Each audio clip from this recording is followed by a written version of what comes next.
تقدیم به رایزن محترم فرهنگی جمهوری اسلامی ایران در جمهوری ارمنستان با بهترین آرزوها. گارون سارکیسیان. یک کتاب بسیار ارزشمندی، دو گفتار تاریخی در از دوره نادرشاه هست، از نسخ خطی ماتناداران برگرفته شده، انشاءالله به زودی رونمایی میشه. ضمن اینکه از کتابایی است که میشه به عنوان منبع تحقیقات قرار میگیره برای کسانی که میخوان در تاریخ ایران چون از Վասիլի Բրատիշովի աշխատությունը առաջին անգամ տպվել է 1763 թվականին Սանկտ Պետերբուրգի ակադեմիայի կողմից եւ 15 տարի անց Ջուղայեցինի հայ թարգմանել է հայերեն ռուսերենից.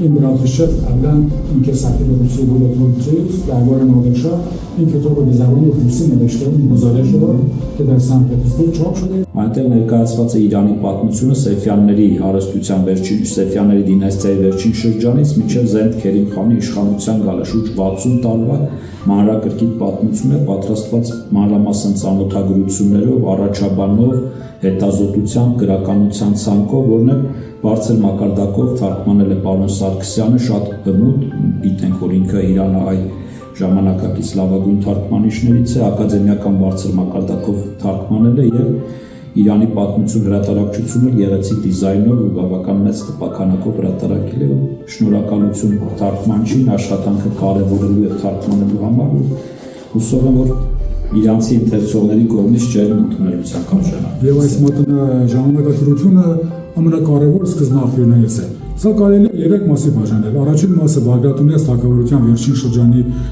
դեպքերն են եւ Բագրատունյաց թագավորության անկումը, երկրորդ մասը Սելջուկ թուրքերի արձակումը Հայաստան եւ տարածաշրջան եւ մանրակրկիտ բացատրում է Սելջուկ թուրքերի սուլտանների մասին, իսկ երրորդ մասը խաչակրաց արշավանքների մասին է։ امروز روز خوبی است برای ما، چون که روزمون با هدیه گرفتن از دو کتاب ارزشمند تاریخی درباره ایران آغاز کردیم. جناب آقای سارکسیان و جناب آقای آقالیان. امیدوارم که موفق باشید، همیشه از این تولیدات خوب آثار پربرکت برای جامعه ایرانی، برای تمدن بشری از این کارهای خوب تولید کنید. متشکرم.